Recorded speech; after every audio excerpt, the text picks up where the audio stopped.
ነገር ዓለም ያሳየችኝ ወንድሜን ወንድም ነው ስላለችኝ ወንድሜ በኔ ህይወት ክፍል ተለጥፏል ያውድቅ ያንተ ምስል ታውቃለህ ይገባሃል ደርሶ። ሰላም ጤና ይስጥልኝ ውድ ተመልካች እንዴት ናችሁ? ደህና ናችሁ ወይ? ሁሉ ሰላም ሁሉ መልካም ነው። እንግዲህ አዲስ ቪዲዮ እየላችሁ መጥቻለሁ። የሆነ አባባል አለና የሆነ ትልቅ ሰው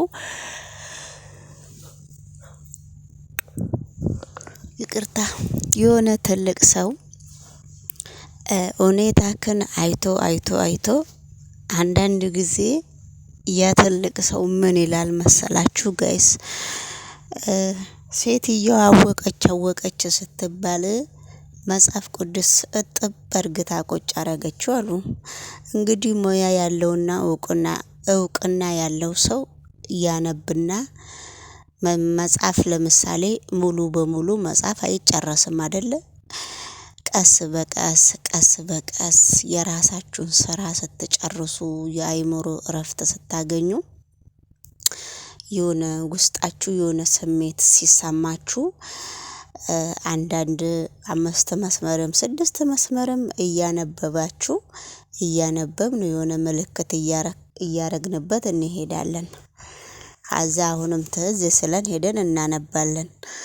እና ይሄንን ተረት ያልኩበት ምክንያት ሩታ ቀስ በቀስ እያረፈች ያደረገችው ነገርና የተናገረችው ንግግር አንዳንድ ጊዜ ጋይስ በስሜት የምንናገረውና ከዛ በኋላ እየተናገርንን አስተውለን ተመልሰን ወደ ኋላ ተመልሰን የምናመዛዝናቸው ነገር በውስጣችን እንዳለ ጥፋት ካጠፋን ሊወቅሰን ይችላል።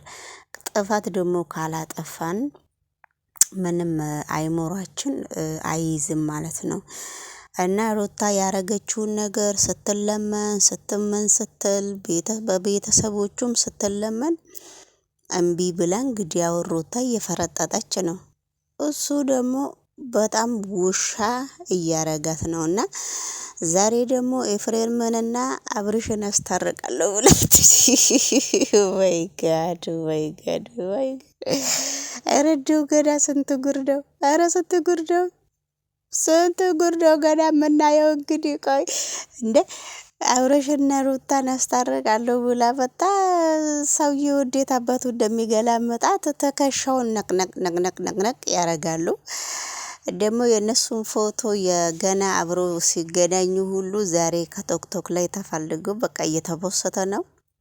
በጣም በሚገርም ሁኔታ ሁለታቸውም ደሃ በሆኑበት ጊዜ ነው የተጋቡትና ዛሬ ሁለታቸውም እንደዚህ ደልዳላ ሆኖ በዩቱብ ዶናር እንደዚህ ነቃ ብሎ እርስ በራሳቸው የተጣላሉበት ምክንያት አይዶኖ እኔ ምንም የነሱ ነገር ስለ እውነት በጣም እየገረመኝ ነውና ስለዚህ እንግዲህ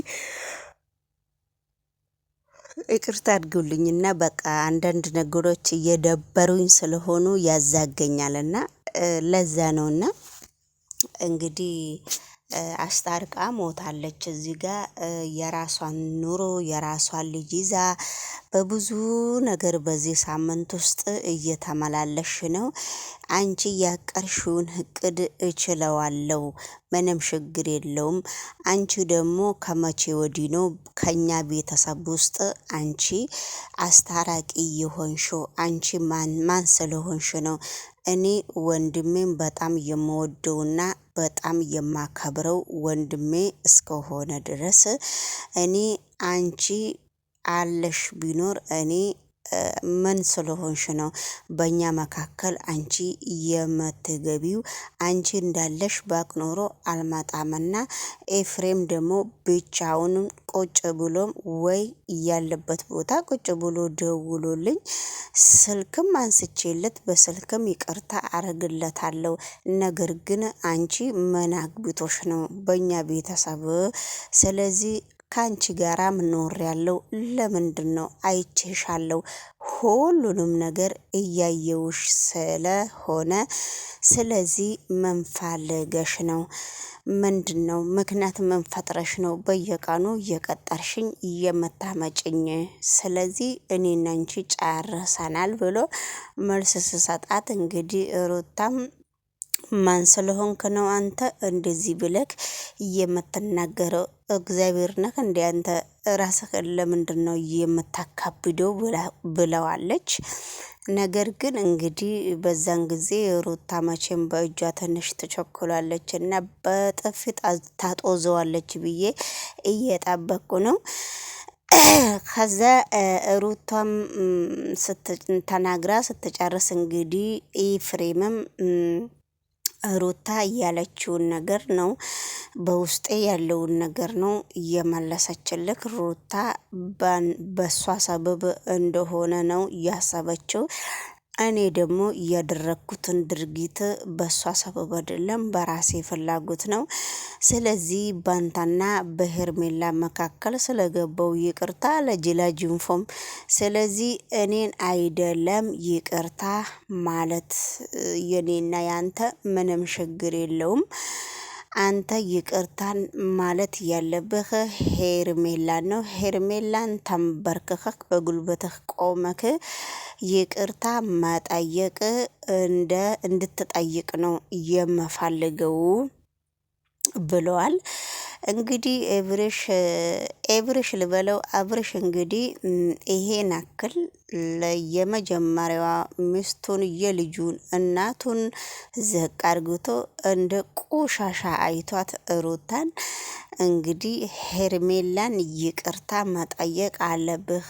ሄርሜላን እንግዲህ እኔ ከሄርሜላ ምን አለኝ ካንተ ነው እንጂ እኔ ሄርሜላን የትም አላውቃትም ሲለው፣ ሩታ ደግሞ ሄርሜላ ማን ስለሆነች ነው? ስለምንድነው ነው ሄርሜላን ይቅርታ የምትጠይቃት? አይጠይቅም እንደማለት ነውና እንግዲህ አሁንም ሩታ ስጋ የሸተታት ነገር አለ ይመስለኛል። ሩታ አሁንም የሆነ ነገር እንግዲህ አምሯትና የሆነ ነገር ሳይሸታት እንደዚህ እንግዲህ ብልጭ ድርግም አትልም።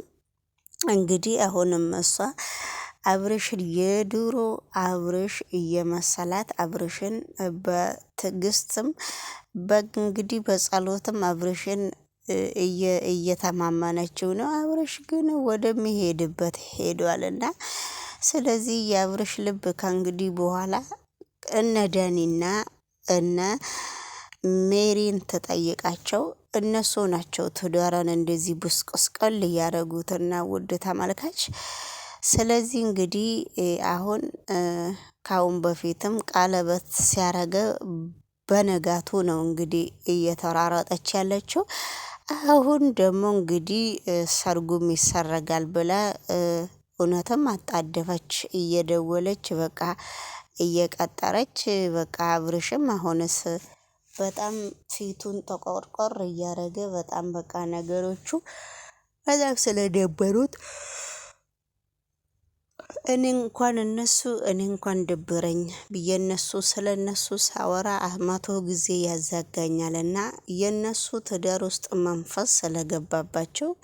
ስለዚህ እንግዲህ ውድ ተመልካች ሩታ እኔ እንደ ሰውኛና እንደ ተመልካች እንግዲህ ሩታ አሁን የራሷን ልጅ ይዛ የራሷን ቤት ይዛ የራሷን ታዋቂ ነች፣ የራሷን ስራ እየሰራች ህይወቷን ብትመራ፣ ወንድ ደግሞ አብርሽ ብቻ አይደለም። ነገሩን በስተመጨረሻ ላይ ሄደው እውነቱን ለመናገር አብርሽም በጣም ለምኗት ነበረ። ከልጄ እናት ጋራ መኖር እፈልጋለሁ በሚል በጣም ብዙ መጻውነት ለአብርሽ ለሩታ ካፍሏል። እሷ ለራሷ ነው እምቢ ያለችው። እንግዲህ አሁን የራሷን ህይወት መምራት እንደምትችል ነው እኔም እንደ ተመልካች የምናገረው። አብርሽ ደግሞ በአሁኑ ሰዓት እንግዲህ ይመስለኛል ወይ እሷን ሊያሻት ወይ እሷን ሊያሰልጥናት ነው ሊሆን ይችላል። ነገር ግን ነገሮቹ በጣም ትንሽ ከበድበድ በጣም ከበርበድ እስካሉ ድረስ ነገሮቹን 10 ስልክ እየደወለች 10 ቪዲዮ ከሱ ጋር በቃ የአይንም ሱስ አለባት ይመስለኛል። እና ልጁንም እያየኑ ምናምን ማቶ ይሄዳል። እንግዲህ እቺ ጠጋ ማለት በጣም ከባድ ነውና እንግዲህ ላይክ እና ሰብ አድርጉ ውድ ተመልካች። እስቲ እንደ አልቻለም ከበቀደም ጀምሮ ይቅርታ ስጠይቂን ለምን እንደሆነ ባላውቅም ውስጤ ግን ምንም ደስተኛም አልሆነም። ምንም ሊቀበልሽ አልቻለም። ገባሽ? የሆነ ትዕቢትና ክፋት እንዳሰብሽ ነው ውስጤ እየነገረኝ ያለው። ከዛ ባለፈ